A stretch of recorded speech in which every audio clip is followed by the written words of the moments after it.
প্রাধান্য দেয়। গণতন্ত্র ধর্মকে প্রাধান্য দেয় না, গণতন্ত্র মানবতাকে প্রাধান্য দেয়। এই জন্য দেখেন না, গণতন্ত্রকারী কোনো ইসলামী দলের নেতা নেত্রী আমিরেরাও বলে ফেলে, আমার নিকটে ধর্ম বর্ণ দল হলো নিচে, মানবতা হলো ঊর্ধ্বে।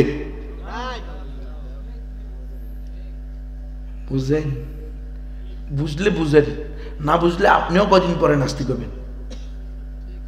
ধর্ম কোনোদিন নিচে যেতে পারে না, আমার নিকটে ধর্ম সবার ঊর্ধ্বে, এবং সেটা আল্লাহ প্রদত্ত আল্লাহ মনোনীত একমাত্র সঠিক ধর্ম। নাম কি? ইসলাম। ইসলাম সবার ঊর্ধ্বে। কিসের মানবতা? যেই মানবতায় পতিতারা সাংবাদিক সম্মেলন করে মিছিল করে দাবি জানায় আমাদেরকে রাষ্ট্রীয়ভাবে আমাদের পতিতাবৃত্তির কাজকে স্বীকৃতি দিতে হবে। এই মানবতা ঊর্ধ্বে? কথা বলেন না কেন? এটার নাম মানবতা? বাংলাদেশের ইতিহাসে, বাংলাদেশে ঢাকা শহরে পতিতারা সাংবাদিক সম্মেলন করে এরপরে দাবি জানাইছে আমাদেরকে রাষ্ট্রীয়ভাবে স্বীকৃতি দিতে হবে যে এটা একটা কাজ, এটা আমাদের একটা কি কাজ, এই কাজকে স্বীকৃতি দেবে। এরপরে যদি এটা স্বীকৃতি হয় না, এরপরে রাষ্ট্রীয়ভাবে আসবে। আমরা যেহেতু একটা কি করি, কাজ করি, নির্ধারিত বয়সের পরে আমরা হইলাম বেকার, আমাদের দিকে আর কেউ চোখ তুলে তাকায় না, বরং দেখলে দূর দূর করে, গন্ধ দূরে সব নাপাক। তাহলে ওই সময় আমরা কি করব? এই জন্য আমাদেরকে রাষ্ট্রীয়ভাবে ভাতা দিতে হবে। এটা এই যে আমাদের পাশের রাষ্ট্রে কিন্তু পাশ হয়েছে, ওই যে কারো স্বামীর দেশ, কারো বলছে না, তাদের কথা, স্বামী স্ত্রীর সম্পর্ক, ঠিক নয় কি? তো আল্লাহ কয় স্বামী স্ত্রী যেহেতু এখানে বসে থেকে লাভ কি? স্বামী ছাড়া যাও। এখানে স্বামী ছাড়া থাকলে কেউ টিজিং করতে পারে? কিরে যার স্বামী নেই কয় না গরিবের বহকলের ভাবি। হ্যাঁ, স্বামী দূরে থাকলে তোমার এখানে কত সমস্যা হইতে পারে, কার সাথে যাইবা? যাও তুমি ওখানে চলে যাও, আল্লাহ পাঠাই দিছে। তো ওই যে স্বামী স্ত্রীর দেশে, ওই দেশে আইন হয়েছে যে এই পতিতাবৃত্তি এটা একটা তাদের কি কাজ, এটাকে স্বীকৃতি দেওয়া হয়েছে। এবং নির্ধারিত বয়স হওয়ার পরে এই পতিতাদের, ধরেন 50 বছর বা 40 বছর হওয়ার পরে, এরপরে আর এদের কোনো কাজ আছে? শেষ। তো এখন কি করবো? বেকারে খাওয়াই বুকে, রাষ্ট্রীয়ভাবে এদেরকে কি দেওয়া হবে? হ্যাঁ, ভাতা দেওয়া হবে। নাউজুবিল্লাহি মিন যালিক। বাংলাদেশেও একই গতিতে আগাচ্ছে, একই সিস্টেমে। এই গণতন্ত্র দিয়ে ইসলাম প্রতিষ্ঠা সম্ভব না আমরা বললে এই কথা কেউ মানে না, অনেকে আমাদেরকে গালি দেয়। আপনারা কেমনি কথা বলেন? কে আপনার আকল নাই, আপনার বিবেক নাই, রব্বুল আলামিন আপনাকে ইলম দেয় নাই, রব্বুল আলামিন আপনাকে ইতিহাস পড়ার যোগ্যতা দেয় নাই। আপনি গত 100 বছরের ইতিহাস পড়েন, সারা পৃথিবীতে গণতন্ত্র যেদিন থেকে চালু হয়েছে সেদিন থেকে আজ পর্যন্ত 100 বছরে কোথাও গণতন্ত্র দিয়ে ইসলামের কোনো বিধান বাস্তবায়িত হয়েছে, খেলাফত প্রতিষ্ঠা হয়েছে দেখাতে পারবেন? 1 মিনিটের জন্য 1 ইঞ্চি জায়গার মধ্যে ইসলাম প্রতিষ্ঠা হয়েছে এটা বলতে পারবেন? পারবেন না, কোথাও না। বাংলাদেশে কিভাবে হবে? গত 53 বছর যাদেরকে আমরা ইসলামী দল মনে করছি, ধরেন ইসলামের পক্ষে শক্তি মনে করি, ধরেন বিএনপি আর জামাত ইসলাম, তারাও তো ক্ষমতায় আসে নাই? আমাদের কওমি মাদ্রাসারও কোনো আলেম এমপি মন্ত্রী হয়েছে কি হয় নাই? কিন্তু মদের লাইসেন্স কি বাতিল করতে পারছে? পতিতালয় কি বন্ধ করতে পারছে? ড্যান্স ক্লাব কি বন্ধ করতে পারছে? সহশিক্ষা, কো এডুকেশন, ছেলে আর মেয়ে, যুবক আর যুবতী, তরুণ আর তরুণী, কপত আর কপতি, নারী আর পুরুষ একে অপরে একসাথে মিলেমিশে পড়বে একাকার হয়ে। হ্যাঁ, পাঠচক্র নাম কি রে? পাঠচক্র, ছেলে মেয়ে একসাথে পাঠচক্র করতে গেছে, এককারে দর্শন করে হত্যা করছে। হচ্ছে নি এবার দর্শন চক্র। এই যে এগুলো কি কেউ বন্ধ করতে পারছে? হাত্তাকে সরকারি মাদ্রাসায়ও কি এখনো নারীদের সম্পূর্ণ আলাদা, পুরুষদের সম্পূর্ণ আলাদা মাদ্রাসা করতে পারছে? পারে নাই। ভালো করে বুঝিয়েন, আমি বলে যাই জীবনেও পারবে না। আচ্ছা, কাদিয়ানীদেরকে কাফের ঘোষণা করার জন্য গত কত বছর ধরে আমরা আন্দোলন করতেছি?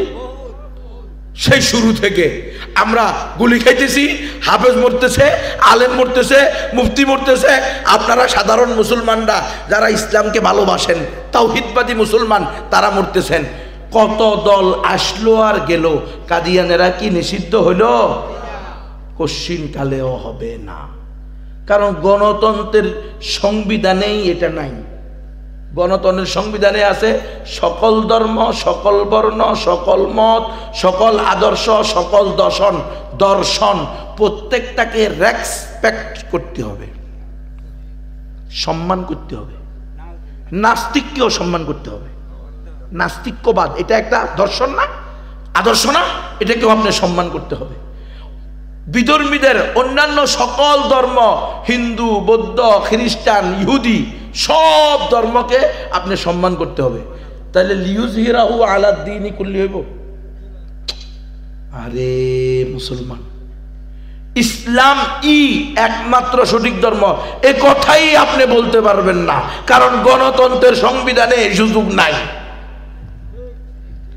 বিশ্বাস না হলে যারা ইসলামী দল করে গণতান্ত্রিক পদ্ধতিতে, তাদের নেতা নেত্রীদেরকে আপনারা বলবেন যে আপনারা আপনাদের জাতীয় কনফারেন্সে, জাতীয় সেমিনারে স্পষ্ট বলবেন আমরা একমাত্র ইসলাম ধর্মে বিশ্বাসী, অন্য কোনো ধর্মে বিশ্বাস করি না। আমরা ক্ষমতায় গেলে কোরআনী আইন ছাড়া অন্য কোনো আইন চলবে না।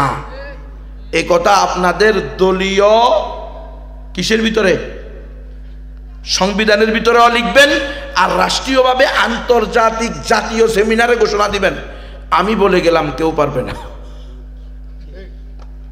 কারণ এই কথা বললে তার নিবন্ধন থাকবে না, পরের দিন নিবন্ধন বাতিল। গণতান্ত্রিক পদ্ধতিতে দল করবেন আর গণতন্ত্রের সংবিধানের অ্যাবাউট করবেন, দিস ইজ ইম্পসিবল। এই জন্য তারা পারে না। তাদেরকে যখন জিজ্ঞেস করে আপনারা যদি ক্ষমতায় যান, ইসলামী দলের নেতারা জিজ্ঞেস করতেছে প্রধানের, আপনারা যদি ক্ষমতায় যান তাহলে কি তালেবানদের ন্যায় দেশে কোরআনী শাসন প্রতিষ্ঠা করবেন? আপনারা বলেন তো উত্তর কি হবে? আপনারা যে ইসলামী দল করেন, ওই ইসলামী দলের নেতারা জিজ্ঞেস করছে যে আপনার দল যদি ক্ষমতা যায় গণতান্ত্রিক পদ্ধতিতে, তাহলে কি তালেবানদের ন্যায় কোরআনী শাসন প্রতিষ্ঠা করবেন?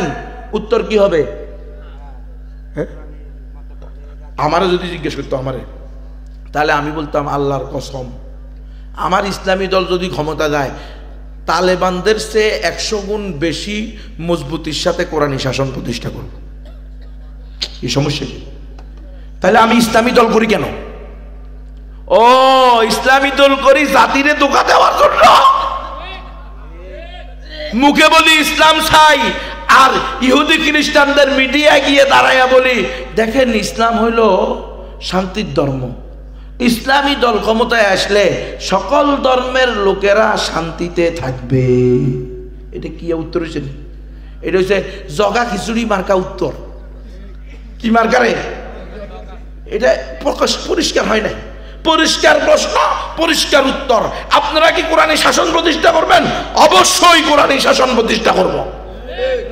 এই জন্য তো ইসলামী দল করি, নাহলে তো আমরা আমাদের অসুবিধা কি? আওয়ামী লীগ করলে, বিএনপি করলে, জাতীয় পার্টি করলে, তো আমরা আওয়ামী লীগ করি না, বিএনপি করি না, জাতীয় পার্টি করি না, নাম দিছি ইসলামী দল। নিঃসন্দেহে কোরআন প্রতিষ্ঠা করব। হ্যাঁ, এখন আপনি হেকমতের টাকা যায় হলুদ মিডিয়া, গুজব মিডিয়ার সাংবাদিকের থাপ্পড় লাগাইতে না পারেন, অন্তত একটা ধমক দিতে পারতেন। বেটা গুজব মিডিয়ার তালা, তুই এখানে তালেবান তালেবান করস। এই দেশ হইল বাংলাদেশ, ঠিক নয় কি?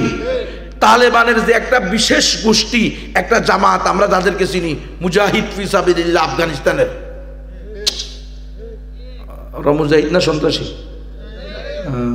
মুজাহিদদেরকে সন্ত্রাসী বললে তুমি নাস্তিক, বেঈমান, মুরতাদ। লিউযহিরাহু আলা দ্বীনি কুল্লি, সকল দ্বীনের বাতিল ধর্মের উপরে এক ধর্ম কি হবে? বিজয়ী হবে। সেখানে জিহাদ আছে না নাই?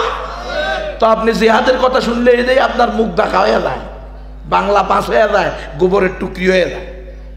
ঘটনাটা কি? জিহাদ আল্লাহ প্রদত্ত ফরজ বিধান। জিহাদকে সন্ত্রাসবাদ বললে, উগ্রবাদ বললে, ইহুদি খ্রিস্টানদের সরে সর মিলাইয়া, তালে তাল মিলাইয়া জিহাদকে জঙ্গিবাদ বললে আপনি মুরতাদ, কাফের হয়ে যাবেন। সাবধান। জিহাদের আল্লাহ ফরজ করছে, আল জিহাদু মাযিন ইলা ইয়াউমিল কিয়ামা, কিয়ামত পর্যন্ত জিহাদ চলবে।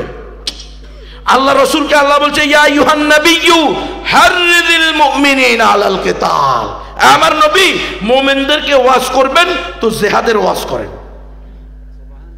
কিতালের ওয়াজ করেন। আর আপনি জিহাদের কথা উম্মা হুজুর ইয়া জঙ্গিয়ে না, জঙ্গি মানে কি? জং মানি যুদ্ধ, জঙ্গি মানি যোদ্ধা। মুহাম্মদ সাল্লাল্লাহু আলাইহি ওয়াসাল্লাম নিজে ছিলেন জঙ্গি, আমরাও জঙ্গি।